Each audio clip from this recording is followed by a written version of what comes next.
is you're able to mitigate that hazard by removing people from underneath it, if that's possible. You know, you can mitigate a hazard by removing the risk and removing whatever is underneath it. In some cases that works, and we've done that in some cases in some of the parks. And in other cases where you have a high amount of people and more infrastructure underneath it, you know, there's not much of a mitigation that we can do. Mark talked a little bit about the parking as well in this particular case. What else can I tell you?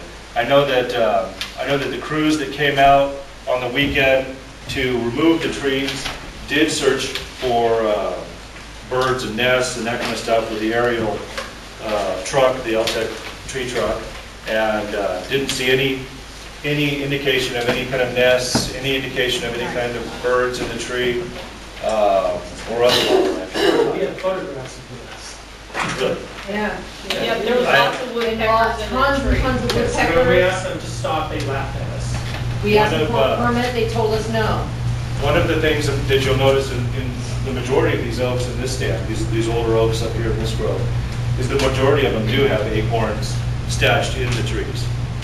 There's a few of them around that are granary trees, which a lot of you probably know what those are, where several generations of woodpeckers will stash acorns in those trees. And there was presence of acorns in the upper scaffolding of one or both of the trees. But I wasn't aware, or our crews reported that they didn't see any nest or whatever. So that's new information. Shoot. Is there, I'm Richard Sheffield with A&L Nursery Landscape Tree Service. Is there an arborist or a tree contractor in the audience tonight? There's one, two, okay. I'd like to make a couple comments just so you know. Typically when there's a development that goes on, whether it's an Ojai, or Tejon Ranch, or wherever there's oaks, the oaks, or specifically Valencia, in the case of Valley Crest relocating an oak tree, Absolutely.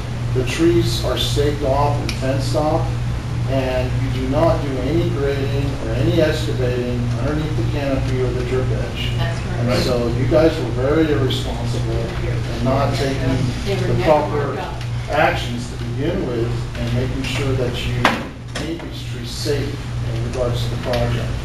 And that goes for the trees in the construction yard right now. It's only been in the last day that any of those trees have been protected. I was here on Sunday, and every single tree in that construction yard had items stored within inches of its trunk. Right. Okay? So- I noticed today there's 2 or 3 of them that they moved something, but we still have a container that's sitting within the drip line of those trees. Let me continue on a little bit. Go ahead. Basically, you guys being Kern County General Services, you have a history of basically not taking care of our oak trees here. And I've talked with Jim Broderick, who's responsible for Parks and Recreation.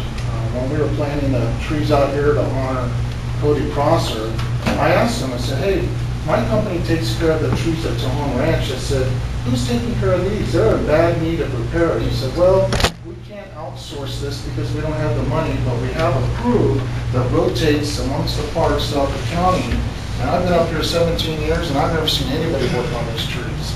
Well, I can answer a portion of that. I'll get to yours just right after. So anyway, let me continue on. So this is kind of history, and it's cool that you're going to do something with the tree. You're going to plant some new trees, which is, you know, hindsight's 20/20 and all that. But you know what? My suggestion is that you be proactive and do something good for our existing trees, okay? Instead of just letting them continue to lack the maintenance and the care. You've got a ton of widowmakers here that basically can hurt people and will hurt people. But because you haven't taken the time to look at the needs of our trees here, and you focused on the other parts of the county, now you've got an opportunity to do the right thing and to step up and take care of our trees, okay? We lost out on a couple trees because of lack of proper management, okay? It's not Groundbreaker's fault.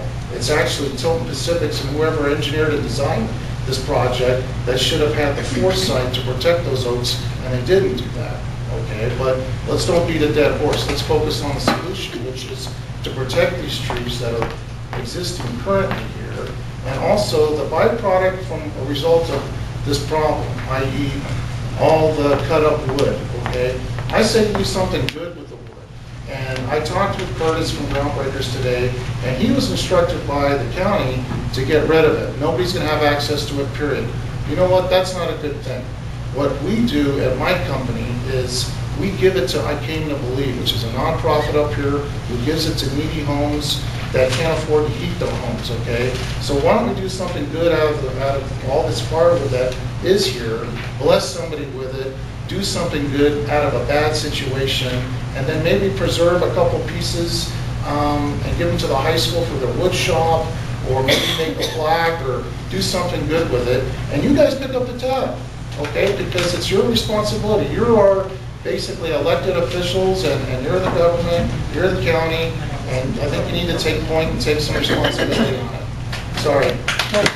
South of this library facility, and I wholeheartedly agree with Richard. This whole problem stems from a complete lack of planning and appropriate design of this library. Okay?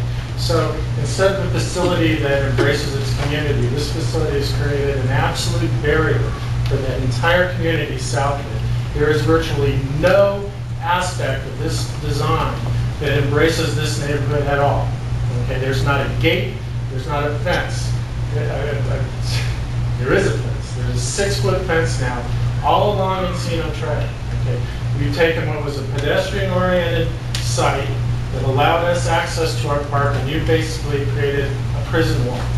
Okay, and I invite anybody to walk down Encino Trail and tell me if this library is something that meets the needs of its immediate neighbors. Okay, so along with your mitigation of the tree, which I appreciate that we're going to be planting new trees, hopefully we will get at least 60-inch box trees in there. I think that's only appropriate for what was cut down there. But I think that the construction operations in that parking lot should cease until the design team can come up with a concept to provide us with pedestrian access from Encino Trail to the front door of that library. I'm an architect, I've been an architect for 30 years. There's absolutely no reason why that parking lot has to be designed the way it is, and there's no conscionable reason that we have no access to that library from our unit. Okay, there's a gentleman in the back, he's had his hand up. Sir, would you stand up and state your name so our secretary can take your name, please? Alan Salazar. We do this tree match. A couple things on what these gentlemen are saying. As a Native American who has done monitoring when they're doing excavation near a sensitive site, I have worked with botanists that are monitors, and I just worked with one a couple of years ago on a water pipeline from Nacimiento to San Luis Obispo, where they were trenching, where there was 150, 200-year-old oak trees, and whenever they got close to trenching, close to the oak tree, the monitor was there to monitor as they were digging, and which roots they could cut and which roots they were going to have to invert around. So you drop the ball on not having a monitor there. It makes me wonder, are you waiting on other areas of the site, i.e. cultural resources, and relying upon your equipment operators when they find the Native American artifacts? You're probably not monitoring on that either. And most cities and counties, especially with large oak tree populations, the older the tree, the higher number of young trees to replace it. So just replacing those 2 trees isn't anywhere close to being adequate.